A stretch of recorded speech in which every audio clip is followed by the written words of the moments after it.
Dossiê Lula Parte 1. Luiz Inácio Lula da Silva. Presidente por 3 mandatos.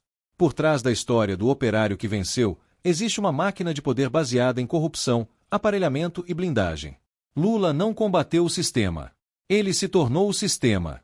Lula nasceu em 1945, em Caetés, PE. Aos 7 anos cruzou o país num pau de arara até o ABC paulista. Foi engraxate e operário. Nos anos 70, virou líder sindical e organizou greves. Mas ali já começava o personagem público, um operário carismático, cercado por assessores da esquerda católica e trotskistas que lapidaram sua figura como símbolo de ruptura. E claro, já com proteção e financiamento pesado da estrutura sindical que sempre fez vista grossa para suas incoerências e alianças. 2. Em 1980, nasce o Partido dos Trabalhadores. Lula, já famoso, usa sua força sindical para fundar um partido com padres, trotskistas, universitários e líderes de base. Com discurso revolucionário, ataca o capitalismo e promete moralizar a política. Mas recusa apoiar Tancredo, sinaliza apoio a Fidel e começa uma longa trajetória de contradições. O PT nasce com discurso radical, mas sempre de olho em uma coisa: transformar o sindicato em máquina eleitoral e depois, transformar o Estado em sindicato. 3. Perdeu 3 eleições presidenciais, 1989, 94 e 98. Em 2002, muda de roupa e vira o Lulinha Paz e Amor. Faz aliança com banqueiros, com o agronegócio e com José Alencar. Abandona o socialismo explícito, mas mantém a estrutura de máquina sindical. Ganha apoio de empresários, recebe doações bilionárias, inclusive com recursos de Gaddafi, segundo Palocci, e vence. O que era rebeldia vira cálculo. A chegada ao poder foi só questão de estratégia, se disfarçar de moderado para manter o plano de sempre. 4. Em 2005, Roberto Jefferson estoura o escândalo do mensalão. Deputados recebiam mesadas de R$30 mil para votar com o governo. Marcos Valério operava o caixa, Delúbio e Dirceu distribuíam. Lula finge surpresa e diz fui traído, mas segundo Valério, ele sabia e autorizou tudo. O PT compra o Congresso com dinheiro público, via estatais e contratos fantasmas. Em 2012, o STF condena 24 réus. O modelo de poder baseado em compra de votos com dinheiro roubado fica escancarado. E Lula sai ileso. Claro. 5. Em 2002, o prefeito petista Celso Daniel, que coordenava o programa de governo de Lula, é sequestrado e assassinado. O MP aponta desvio de verba em contratos de transporte em Santo André. 7 testemunhas morrem depois, uma a uma. Marcos Valério afirma que Lula sabia de tudo. A versão de crime comum não fecha até hoje para muitos. O caso foi abafado com maestria, mas virou símbolo do tipo de sujeira que o entorno petista sempre soube esconder, com eficiência, silêncio e medo. 6. 2006. A PF prende petistas com uma mala cheia de dinheiro para comprar um dossiê falso contra José Serra. Tudo em espécie, notas novas, sequência numérica. O escândalo dos aloprados expõe como o PT age, quando está prestes a perder, fabrica denúncias. CPI é enterrada, os envolvidos são premiados com cargos meses depois. Ninguém foi punido. O crime eleitoral é tratado como trapalhada. A máquina de dossiês já operava em pleno vapor. 7. Lula transforma o BNDES numa máquina de empréstimos a ditaduras amigas e para financiar empreiteiras aliadas fora do Brasil.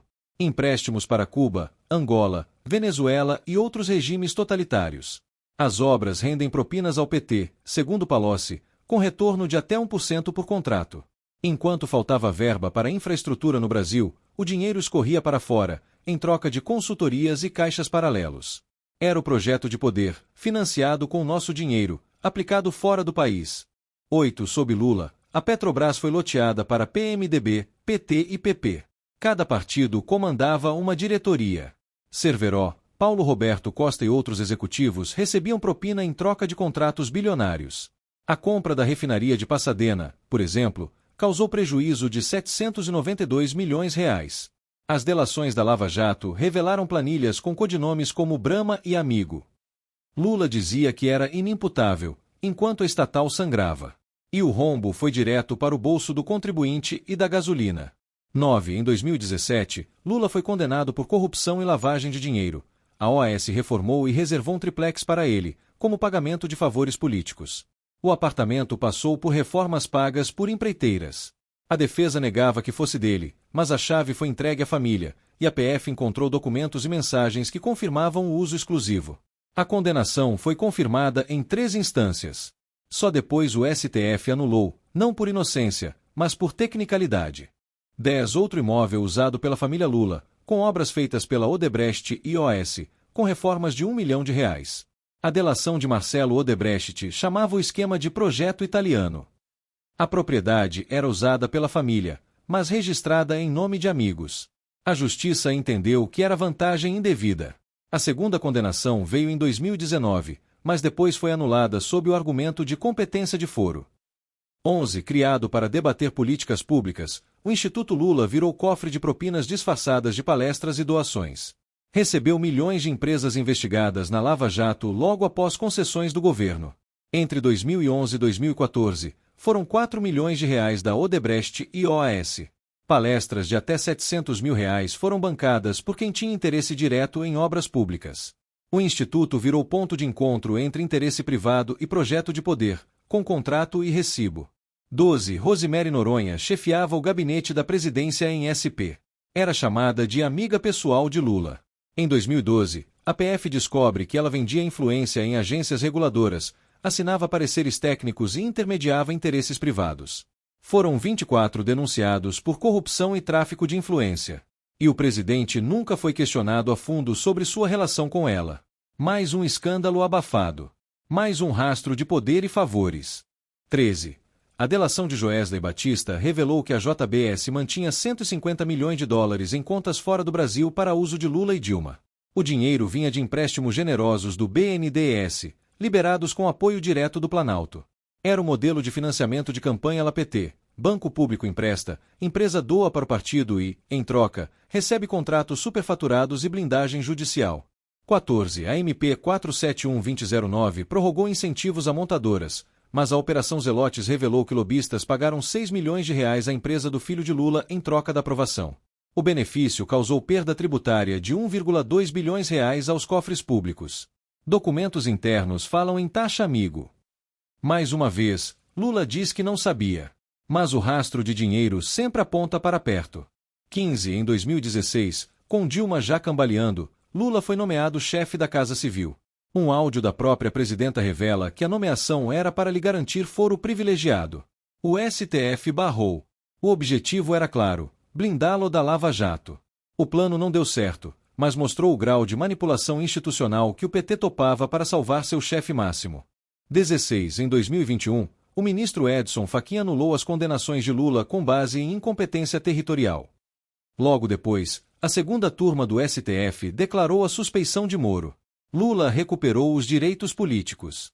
O mérito das provas nunca foi julgado. Nenhuma testemunha foi desmentida. Nenhuma prova foi anulada por falsidade. Foi a aplicação do velho método. Com bons amigos na corte, tudo se reescreve. 17. Lula passou anos chamando Alckmin de anta, burguês paulista, privatizador entreguista. Em 2022, selou chapa com ele para vencer Bolsonaro. O discurso mudou. A aliança pela democracia era, na verdade, uma jogada fria: ganhar tempo, somar palanques e fingir moderação. A base petista engoliu calada. A militância que xingava o PSDB passou a posar ao lado dele. 18. Com a volta ao poder, Lula criou 37 ministérios, muitos sem função, mas com orçamento generoso. As pastas foram loteadas entre partidos aliados e indicados fisiológicos. O discurso de austeridade caiu na primeira semana de governo. A meta era comprar apoio e se blindar contra qualquer CPI. O orçamento virou ferramenta de barganha. A velha política voltou, mais forte do que nunca. 19. Da greve ao triplex, do sindicato ao orçamento secreto, Lula construiu um império político sustentado por 3 pilares: narrativa emocional, uso do dinheiro público e blindagem jurídica. Cada escândalo é abafado com marketing. Cada denúncia é tratada como perseguição. E cada aliado é premiado. Lula não é só o personagem principal da história recente do Brasil. Ele é a encarnação perfeita da lógica que transforma o Estado num projeto de poder pessoal. 19. Da greve ao triplex, do sindicato ao orçamento secreto, Lula construiu um império político sustentado por 3 pilares: narrativa emocional, uso do dinheiro público e blindagem jurídica. Cada escândalo é abafado com marketing. Cada denúncia é tratada como perseguição. E cada aliado é premiado. Lula não é só o personagem principal da história recente do Brasil. Ele é a encarnação perfeita da lógica que transforma o Estado num projeto de poder pessoal. 20 Criada em 2010 para turbinar o pré-sal, a Sete Brasil tinha capital de R$ 8 bilhões e prometia entregar 28 sondas. Não entregou nenhuma. Quebrou devendo R$ 19 bilhões, dos quais R$ 5 bilhões foram injetados pelo BNDES. A Lava Jato mostrou que a diretoria era dominada por indicados do PT e que cada contrato de construção naval incluía até 3% em propina. A conta foi para os fundos de pensão de estatais. Trabalhadores que pagaram aposentadoria a vida inteira perderam bilhões. O dinheiro sumiu, as sondas viraram sucata. E Lula disse que não sabia de nada. 21 Fábio Luiz da Silva, o Lulinha, fundou uma empresinha de R$ 10 mil chamada Gamecorp. De repente, a Telemar, concessionária de telefonia dependente do governo, injeta R$ 82 milhões. A justificativa: investir em conteúdo digital. O TCU estranhou. A PF achou notas frias e documentos guardados na gaveta com valores absurdos. A Gamecorp cresceu 7.000% em 2 anos, sem produto, sem cliente, sem lógica de mercado. Mas com o filho do presidente como sócio. O inquérito foi abafado. Ninguém foi punido. E o jogo seguiu. 22. Lula prometeu ajudar Cuba. A Odebrecht ganhou a obra. O BNDES liberou 682 milhões de dólares para construir um porto que não interessa ao Brasil. As garantias? Nenhuma. Palocci revelou que 4% do valor retornava como consultoria ao PT. O porto ficou pronto, mas o governo cubano deu calote e nunca pagou. O Brasil perdoou a dívida. O contribuinte pagou 2 vezes, pelo empréstimo e pela corrupção embutida. Uma operação geopolítica travestida de solidariedade, que só serviu para irrigar Caixa 2. 23 Em campanha, Lula atacou as emendas de relator como símbolo da corrupção do Centrão. Disse que ia acabar. No poder, liberou mais de R$ 11 bilhões em 2023 e outros bilhões em 2024 e 2025. A cada votação polêmica, libera mais recursos para deputados e senadores aliados. Tudo sem transparência. O tratoraço segue com outro nome. O discurso moral virou moeda de troca. Para manter a base, vale tudo, até bancar o que dizia ser a institucionalização da corrupção. 24. A PF revelou um esquema que roubou bilhões diretamente do contra-cheque de aposentados. Clubes fantasmas, seguros não autorizados, associações que ninguém pediu, tudo descontado sem aviso. 6,3 bilhões de reais foram desviados. O presidente do INSS foi afastado, e o ministro Carlos Lupe, do PDT, admitiu que sabia há tempos. Mas o governo impediu a CPI. O escândalo, comparável ao Petrolão em valores, mostra que sob o discurso de defesa do social, se esconde um projeto de aparelhamento e pilhagem. Continua a parte 2. Em sequência. 25. Lula prometeu responsabilidade fiscal, mas atacou o teto de gastos, o Banco Central e pressionou por mais gastos sem controle. O arcabouço aprovado permite que as despesas cresçam mais do que a arrecadação. O resultado: inflação em alta, dólar acima de R$ 5,00, risco país batendo recorde. O mercado reagiu, e o Planalto culpou narrativa golpista. 26. Em 2023, Lula nomeia seu próprio advogado ao STF, Cristiano Zanin. Em 2024, premia Lewandowski com o Ministério da Justiça. Zanin era parte em ações ainda em curso. Lewandowski foi o mesmo ministro que livrou Dilma da perda dos direitos políticos. Justiça virou extensão do gabinete. Os cargos hoje são dados por lealdade, não por mérito. A toga passou a ser o prêmio por serviços prestados, ou por silêncio garantido. 27. Obra símbolo do projeto social de Lula, a transposição consumiu mais de 14 bilhões de reais. A promessa era levar água ao sertão. O que se viu foi atraso, abandono e corrupção. A PF indiciou executivos de construtoras por desvio de 200 milhões de reais. Parte das obras nunca funcionou, canais racharam, bombas quebraram. Enquanto o sertanejo esperava água, o dinheiro evaporava. E o discurso sobre Nordeste valorizado escondia um canteiro de obra podre. 28. A maior hidrelétrica do governo Lula foi vendida como revolução energética. O que entregou foi destruição ambiental, famílias desalojadas e mais de 135 milhões de reais em propina, segundo delações. Palocci confirmou, cada contrato rendia comissão. A PF descobriu pagamento para PT, MDB e o economista Delfim Neto. Tudo foi esquecido no nome do desenvolvimento. Mas a conta chegou. A energia cara e suja pesa até hoje na tarifa da população. 29. Em 2005, um vídeo mostra um funcionário dos Correios pedindo propina. O caso levou à denúncia do Mensalão. O dinheiro vinha de contratos com estatais, operado por Marcos Valério e repassado a deputados da base. Lula sempre negou saber de tudo. Mas toda a engrenagem funcionava para garantir maioria. A fita é histórica. Mostra como o poder petista comprava apoio com dinheiro roubado. E como tudo começava com um simples envelope. 30. A PGR denunciou Lula, Dilma, Palocci e Manteiga por liderarem organização criminosa. Segundo Janot, foram desviados 1,5 bilhão de reais em contratos da Petrobras, BNDES e fundos de pensão. Lula articulava, Dilma mantinha, Palocci recolhia. O STF trancou a denúncia, mas os documentos, planilhas e e-mails ficaram. A engenharia de poder do PT foi desenhada com precisão. E continua sendo usada. 31. Nascida de um acordo entre Lula e Chávez, a refinaria em Pernambuco custaria 2,5 bilhões de dólares. Acabou saindo por 18 bilhões de dólares.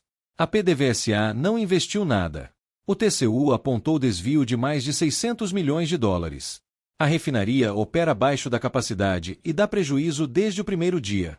A promessa de autonomia energética virou símbolo de má gestão, megalomania e desvio institucionalizado. 32. Lula criticava o sigilo de 100 anos, mas manteve. Em 2023, bateu recorde em gastos com cartão corporativo. Janja e Lula fizeram viagens milionárias, paradas sem agenda oficial e hospedagens de luxo. Tudo protegido por sigilo. O discurso era transparência, a prática é opacidade. O dinheiro sai do tesouro, os dados não chegam ao povo. E quem tenta investigar é acusado de atacar a democracia. 33. O escândalo das sanguessugas envolveu deputados da base petista vendendo emendas em troca de propina. Cada ambulância superfaturada gerava comissão. O caso explodiu em 2006. Em vez de punir, o PT blindou os envolvidos. O dinheiro da saúde virava caixa 2. E mais uma vez, o discurso era proteger o povo. A prática era sangrar o orçamento. 34. Cada escândalo, cada incoerência, cada nomeação estratégica revela o método Lula. Discurso para massa, negócios para os aliados, blindagem jurídica para si mesmo. Ele não combateu o sistema. Ele assumiu o controle. E o transformou numa máquina de poder perpétuo. Lula não representa o povo. Ele representa o projeto de poder mais eficiente, dissimulado e danoso que esse país já viu.